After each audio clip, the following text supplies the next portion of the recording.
she is actively engaged with various social movements for citizens' rights. She has collaborated with Sikh Sangat and has been a part of the Anti-Car protest and the current Bengal Against Farm Bill. Her talk is titled Strategies of Domination and Ways of Resistance, Intellectual Activism Inspired by Foucauldian Discourse. Over to you, Nausin. Okay, can I switch on my video, sir, please? Yes, yes, you can. Okay. Okay. Good evening, everyone. And first and foremost, I would like to thank BASE, Bengal Academy of Social Empowerment, for giving me this opportunity. Second time, this is the second year that I'm presenting paper in BASE. In the previous year, in 2019, I was physically, we were all were physically present, but this year, due to pandemic, we are doing it, and I love it all the more. Fine. And to the audience who would be bearing with me for the next uh, 10 or 15 minutes. So, the major theme today is crisis and after society, culture, and politics.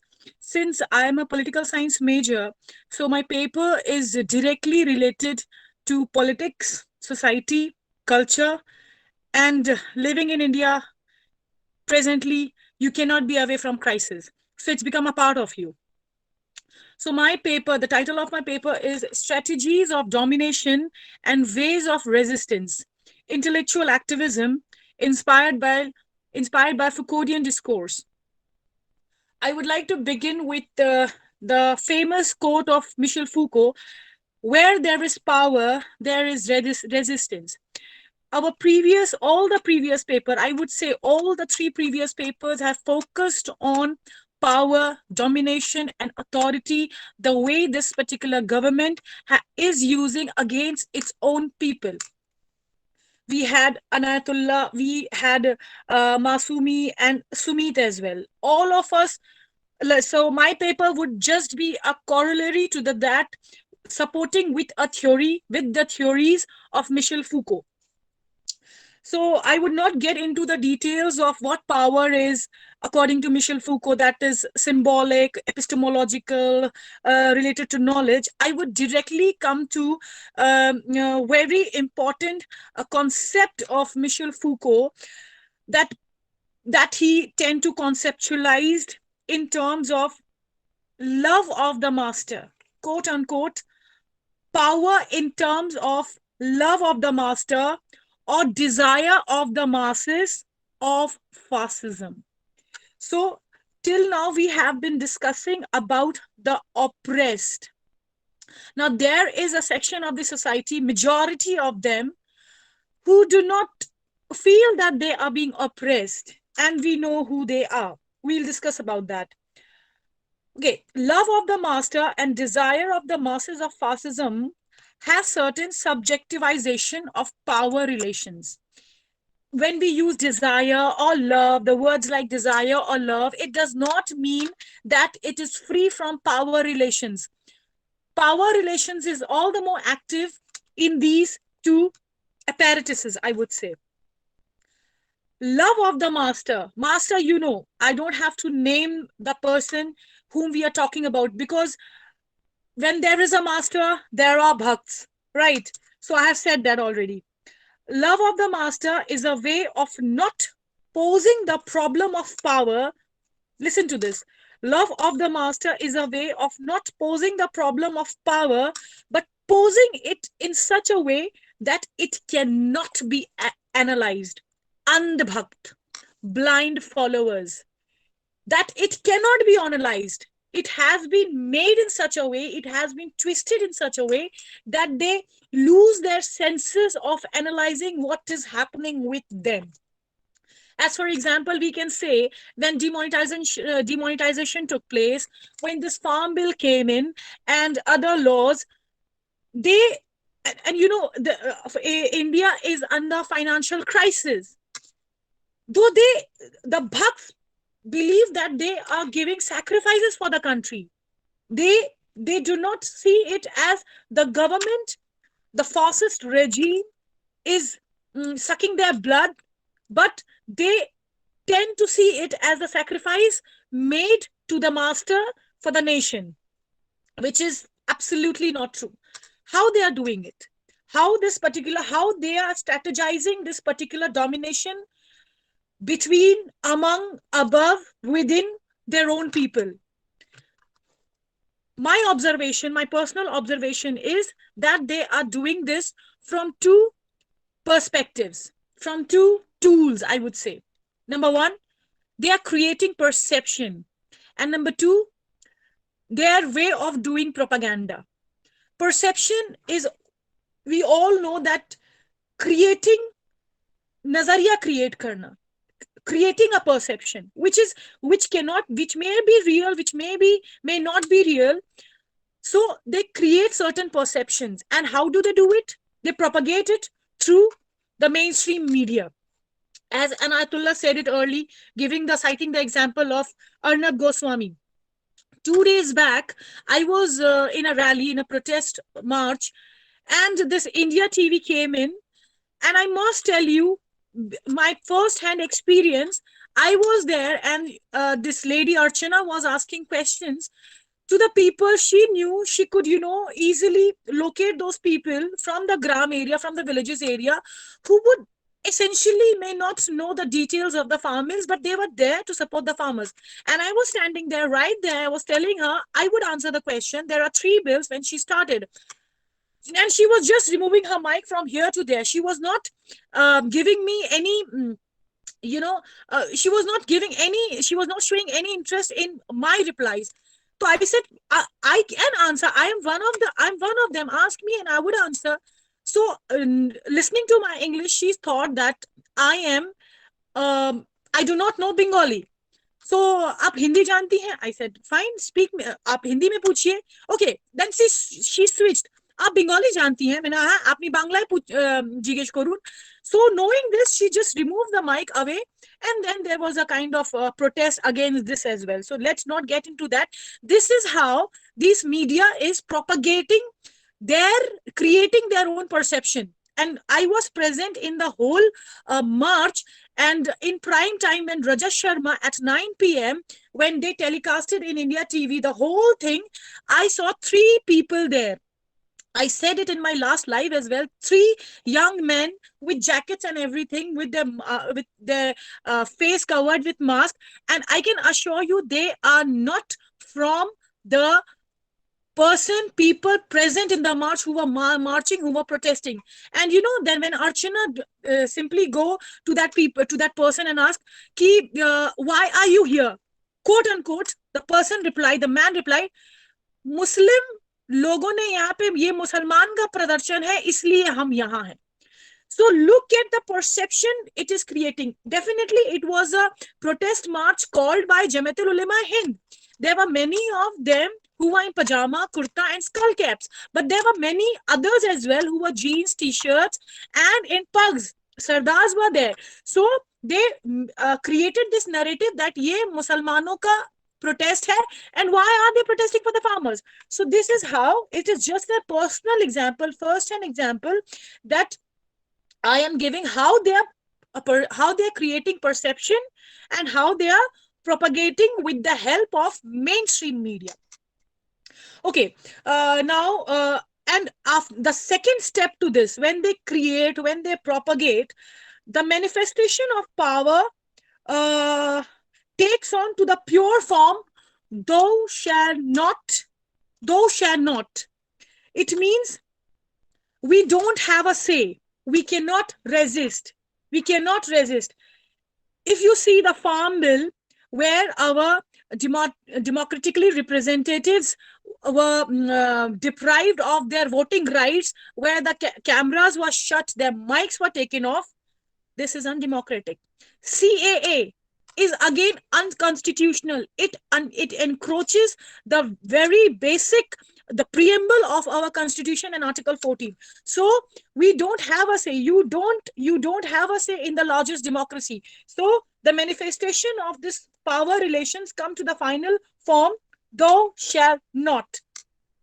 Now, when these kind of laws are being created, like Farm Bill, like CAA, then Michel Foucault says, Law is neither the truth of power nor its alibi. It is an instrument of power which is at once complex and partial. So when these kind of fascist regime create laws, it is complex, like connecting CA with NRC and NPR, and partial, keeping one community encroaching and encroaching the fundamental rights of the citizens of India. Okay, let me come back to the ways of resistance. How do we what are the ways of resistance? I have been continuously resisting it, and my genre would be, you would say, is intellectual activism. So how do you do it? Again, I would derive from Michel Foucault, um, his concept of paresia, P-A-R-R-E-S-I-A, paresia. Paresia is a Greek word which means free speech. It refers to a kind of relationship between the speaker and what he says. I am a pareist when I am speaking. No, a pareist is someone who says anything that comes to his mind. The second point is that, but according to Michel Foucault, paresia, free speech, is more than this sincerity of frankness. Paresia is something more than whatever comes to your mind and you speak. There are two kinds of paresia.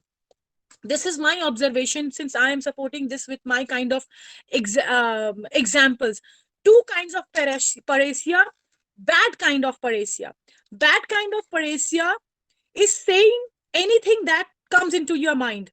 The bad form of paresia is characterized by bad democratic constitution.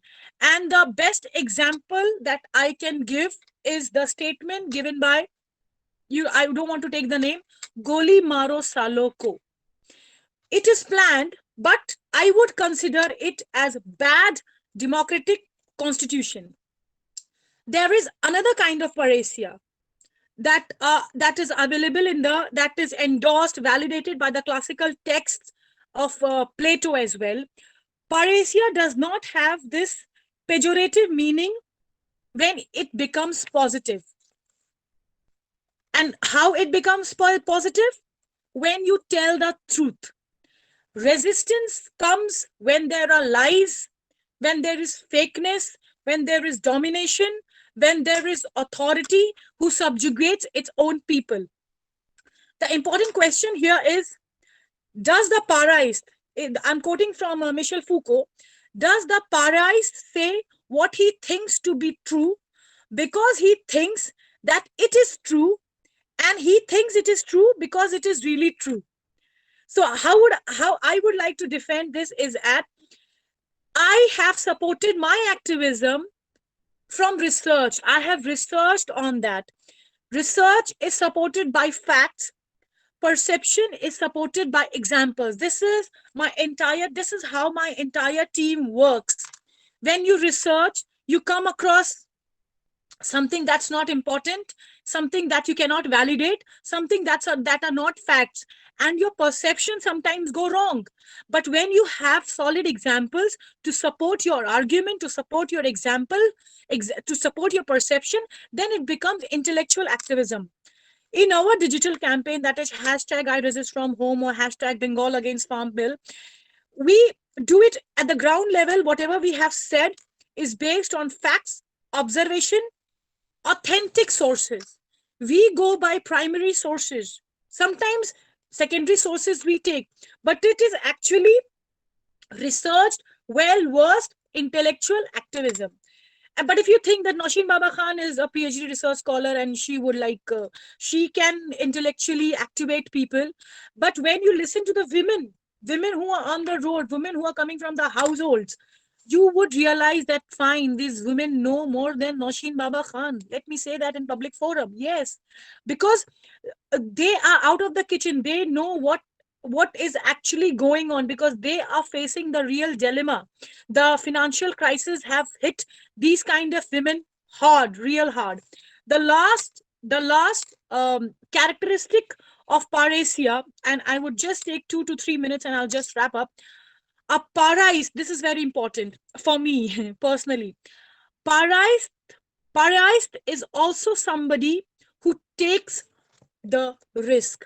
For me, Anayatul Maglu is taking the risk.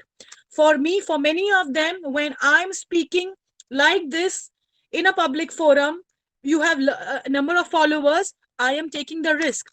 Now, in the context of Michel Foucault, a grammar teacher, a grammar teacher may be speaking the truth, maybe speaking the truth, but he or she is not a parais. But when a philosopher, when an activist, when research scholars do that, in and because they have the audacity to call a tyrant, a regime, a fascist regime, something that is bad, that is fake. Yes, you are bad, you are fake. Then they, catalyze the anger of the regime that we are living under.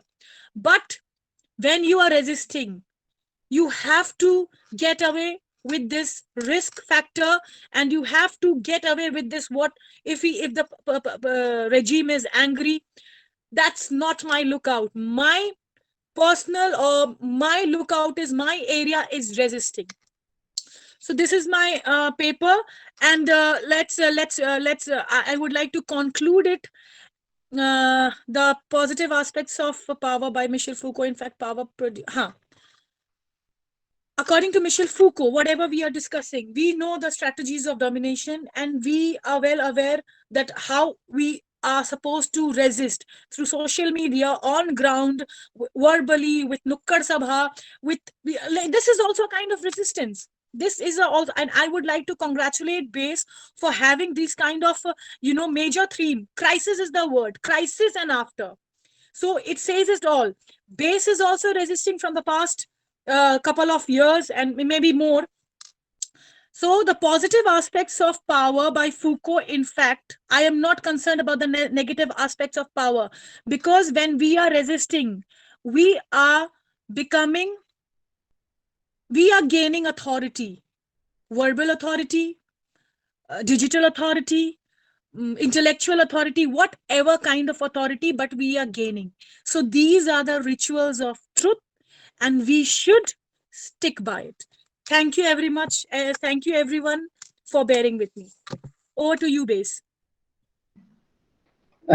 Thank you, Noshin. In a way, this paper is connected to the previous paper. She has tried to analyze the current political scenario in India. She has talked about two basic interrelated points. The way the populist, right-wing populist leaders are creating discourses, narratives. For example, Modi hai to mumkin hai. This very line seems to be very innocuous, but this is the way they are creating narratives, and disseminating narratives, and monopolizing over this narrative creation or discourse creation. And on the other hand, she has also talked about the possibility of counter discourses, what Foucault calls parrhesia. So when somebody says that Modi hai to muskil hai, that is an example of parrhesia. Okay, so she has talked about both these aspects. One query, Nausin, you have talked about the intellectual activism and their parrhesia. But it is not the intellectuals only who are, speaking truth to power. The common man, the farmers who are fighting there in Delhi, or maybe the ordinary people who were protesting the Antica. So sometimes what happens is that, in this, what should I say? In this counter discourse creation, even sometimes what it happens is that their voice, gets marginalized. So one thing, how we can bring them to the forefront, and another related to it, is only speaking truth to power enough? This question was also raised about Foucault's method by various scholars that he talks about counter discourses, but is that enough? Should not we also talk about concerted effort on the ground? This counter discourse should be complemented by activism on the ground. So your comments on these 2 points, and I hope there will be other questions. Thank you so much, Murshid Alam sir. Both the questions are connected. I would like to begin with the second one. Is it enough? What is it enough to be truthful or speak the truth? What truth is for you may not be for me. But when I would quote from my paper, but when you support it with facts, when you support it with examples, it becomes truth. But definitely speaking verbally, symbolically is not enough. You have to be in the ground. And the next statement would go back to your first question. It's a long term process. You cannot, because who we are fighting is an organized force, and they have spent money, energy, years to create this ideology. So it is a long term.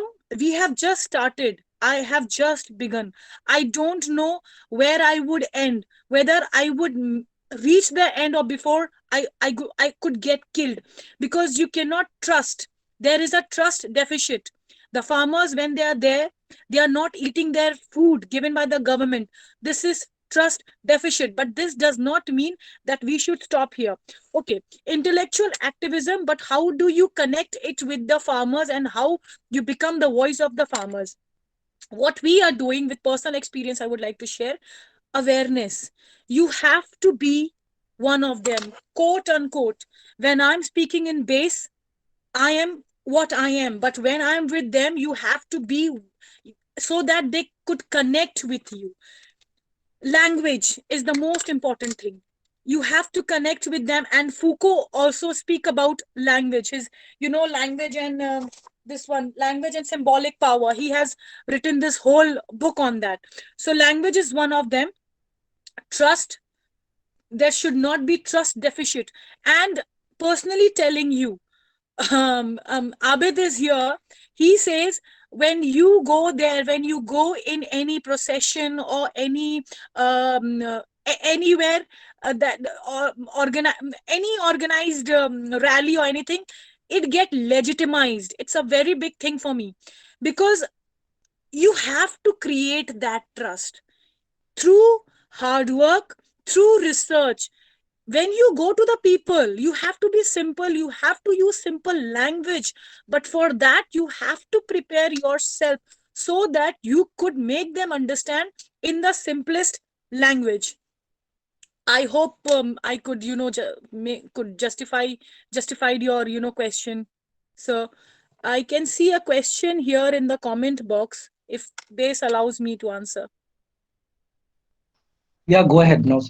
Okay, there is one question from Anayatullah Al Maglu. My question is, how can we look for alternative strategies to resist, as the formal ways of resistance are taken for granted? It's a very good question.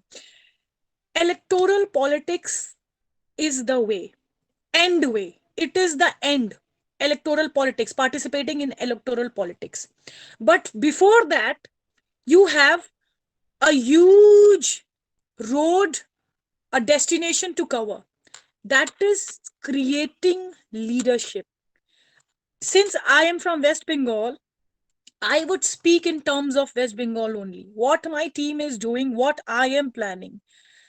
After Shaheen Bagh, we have seen Muslim women leadership, and they are not stopping. They are every day, be it any procession, they are there. Be it Sikh procession, they are there. So we should hold on to this.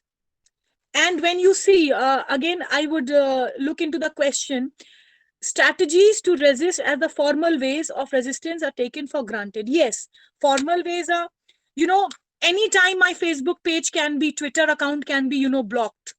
These are the formal ways, if I am not mistaken. any time, we would not be allowed to join these kind of conferences where there is limited people, but still, when I am speaking, at least someone is listening. So these are the formal ways. But what are the informal ways? There cannot be typically formal, or there cannot be typically informal ways. There has to be a mixture of formal and informal, because the kind of political scenario, contemporary politics, nothing is formal and nothing is, they have deleted this line. Women are coming out from their households, carrying kids, carrying their physically challenged babies in their lap. Many babies have lost their life. One of the baby was in Shaheen Bagh who lost their life. So there is nothing, quote unquote, formal or informal. Yes, my answer to that, my response to that would be, each one of us from our own individual capacity, it's a suggestion, create leadership, especially women. When the women have come out of their houses, and there are few who are not ready to go back and they are not going. So if I'm capable of doing something for this particular arm and create leadership, then I am not backing off as well. I hope the answer is clear. I mean, I could justify the question. Is there any other question? Naushin, I think Murshid Alam raised his hand. Okay. So, Okay, Murshid, madam, I have a little bit experience of how people get deprived just because they are not aware of their rights. Correct. People's rights are various way negotiated or neglected. Correct. How can they be made aware of their rights? The judicial process is not so easy, so affordable to most of the people, of the marginalized people. Exactly. The problem is, I just before that, I spoke about creating leadership. When our representatives, our local mohalla ka counselor, it is actually their lookout. But we are talking about this. The marginalized people, the people who do not know what their basic rights are. It is actually the counselor की duty है ये. It is जिनको उन लोगों ने elect किया है. And it is our duty to make these downtrodden, these neglected people aware that you should go and ask your local mohalla ka counselor at least for your rights and get awareness from them. We don't have funds. We are doing from our own individual capacity. But what minimum we can do is create awareness from whatever capacity, 1, 2, 3, 4, 10, 12. And trust me, they would listen to you, because you have to create that trust deficit is there between the locals and counselors, but they have no way out except going to the counselor. And it is the people who should come out, and it is a very good time. People, whoever is listening to me, farm bill, kisan andolan, CA ka andolan, they charged these kind of people. They were aware. But corona आया, अभी फिर क्या होगा, I don't know. सो बस यही है, we should collar पकड़ना है हमें काउंसलर्स का, अपने लोकल रिप्रेजेंटेटिव्स का, और इसके लिए हमें तैयार करना है लोगों को. The judicial process is not easy or affordable to the most of the marginalized people. Absolutely not. So again, I would respond in the same way कि awareness is the key. And how you do it, जब आप करते हैं ये चीज, तो अपने आप things fall into places. I cannot answer everything कि इसका क्या है, ये कैसे करें. When you are into activism, then only you come across the plan, the strategies and everything, and then you realize, because everything is not theory. हम यहाँ बैठकर everything we cannot decide. You have to be on the ground for that. Any other question?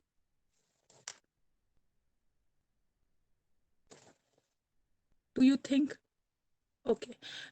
the representatives need to be selected by the political party cautiously? I didn't get your question. Can you please unmute yourself and ask me the question? I didn't get this Yes, question. ma'am. My concern is that I already knew that the most of the representatives are uneducated in India. Most of the representatives are chosen because they have the influence, but they are not educated enough to give the rights. And the tradition of the administration, the bureaucracy is actually getting stronger and stronger. And if they become tyrannous, then a lot of people will suffer, because most of the facilitation which the people are being benefited by the political parties decision when they are in government, so that is being done by the bureaucrats. They're trained, they're educated, and they belong to the elite class. When someone get the status of elite class, they just forget their past.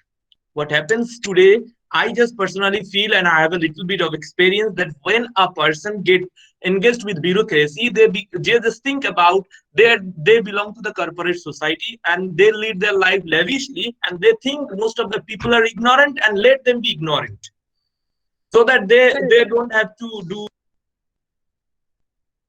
Hello, hello, ma'am. Can you hear me, Yes, ma'am? yes, yes. I got your question. I got your question. So what parties? Hello. Tell me, Hello. What tell to me. do to make the political party aware of their choosing the representatives rightly, so that they make people aware of the constitutional rights, that they have been gifted a lot of rights. Okay. Okay. Yes.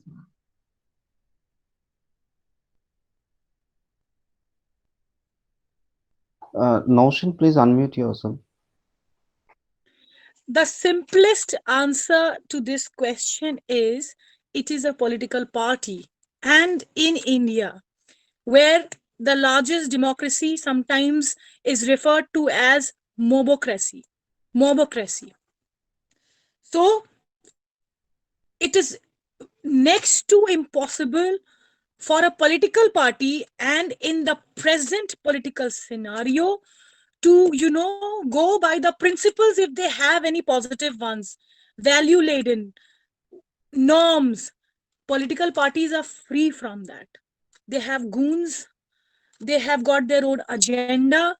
So in the context of political party, I don't think that much could be done. But again, since we have to be dependent on the political parties, it is us again. See, for example, the pressure group. RSS is a pressure group, na? The way it is handling the whole political party, why are we not have any strong pressure group like that? So it is actually the political parties nowadays, and in the earlier years as well, were dominated or run by pressure groups.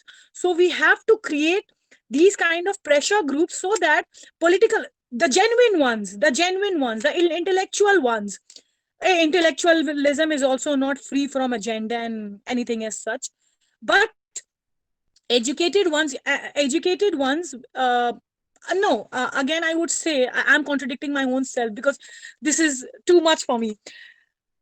Bureaucrats, I would again come back here, like, if we create a pressure group of intellectuals, then it will work as the bureaucrats do. They become the agents of government. So I don't know right now, I don't have an answer for this, unless I don't see any positive change, positive reaction in the society. What I see is that all the political parties showcasing something that they should not. They are representatives of the people, but they are propagating something, they are advertising something, that the way, like it is a award function or something like that. आप ऐसे करते हैं, जो दिखता है वो बिकता है, ये कर दिया है। इंटेलेक्चुअलिज्म की कोई जगह ही नहीं छोड़ी है इन लोगों ने, तो ये चीज कर रहे हैं। And it's very difficult for people like me, you and the rest of us here to penetrate deep into their psyche, the what to say, their psyche, or too much for the day. So this is it. So bureaucrats are their agents, democracy is mobocracy, political parties run by pressure groups. So how we are going to handle this cannot be discussed or cannot be answered in one go. I think I am clear enough. I think we don't have any more questions, so we can end the session here. Let's end it on a positive note. Let's talk not only with each other. Let's talk with talk across groups. Let's build solidarities. Let's build institutions, especially when the formal institutions are under threat and when the formal institutions are getting captured day by day. So let's build institutions. I think BASE and other organizations and institutions can uh, do something, or I think can contribute in this march towards fighting for our rights. So let's end on this positive note. Thank you. This has been a very good session. We had two very good presentations, and the discussion was also quite enlightening. So thank you both. And also, I thank the participants for staying through the session. Now I hand over to Hassan. Hassan, over to you. Yes, now I would request Jahida Hussain, Assistant Professor uh, of Department of English, Surendranath College, to deliver the formal vote of thanks of today's conference. So, Jahida, over to you. Thank you so much, Hassan. Am I audible? Yes, yes. Okay. Good evening, everyone. As we come to the very end of this evening of BASE Conference 2020 on Crisis and After Society, Culture and Politics, I think it's time to convey our gratitude and words of thanks to those who have made this conference a success. It is really a matter of privilege for me to convey this a vote of thanks to, first of all, to our chairs, Dr. Monirul Islam and Dr. Murshid Alam. Thank you so much, Dr. Islam and Dr. Alam, for accepting our invitation to chair both the sessions and for chairing the session so efficiently. Thank you so much. I would also like to convey our thanks to our paper presenters, without whom this conference would not be possible. I would like to convey thanks to Kasim Mausami, Jawaharlal Nehru University, Sumit Mondol, our next presenter, Central University of Gujarat. I would also like to thank Mirza Umar Mukhtar Shah, University of Kashmir, Anayatullah Maglu, Department of Political Science, University of Kashmir, and thanks to our very own Naushin Baba Khan, Assistant Professor from Kolkata. When it comes to conveying thanks and words of gratitude, it is left incomplete without saying a few words about the team who have been working behind the scene. So I would like to thank our convener for this conference, Sheikh Abid Hassan and Hassan Dhabuk. Both of these colleagues of our group, they have been really working hard, and congratulations and thanks to both of them for making this conference a success. Thanks to BASE office team, the team has been really wonderful. The team has been putting up a really wonderful job. And for today's conference also, thanks to everyone who have been there as silent support system and providing us with all the technical and moral support to make this conference happen. Special thanks. I would also like to convey a special thanks to BASE General Secretary, Dr. Abu Saleh, and Treasurer Abdul Mateen for providing us with all the support and giving us the opportunity to conduct so many events and so many academic sort of engagements. I think I have not been able to do justice to all the participants and the team that have been actively engaged in this conference, but this was what we all had to convey. Last but not the least, I would really like to convey thanks to everyone who have been directly or indirectly involved with this conference from Bengali Academia for Social Empowerment. Thank you so much, everyone. Please take care and stay healthy. Assalamu alaikum. Over to you, Hassan.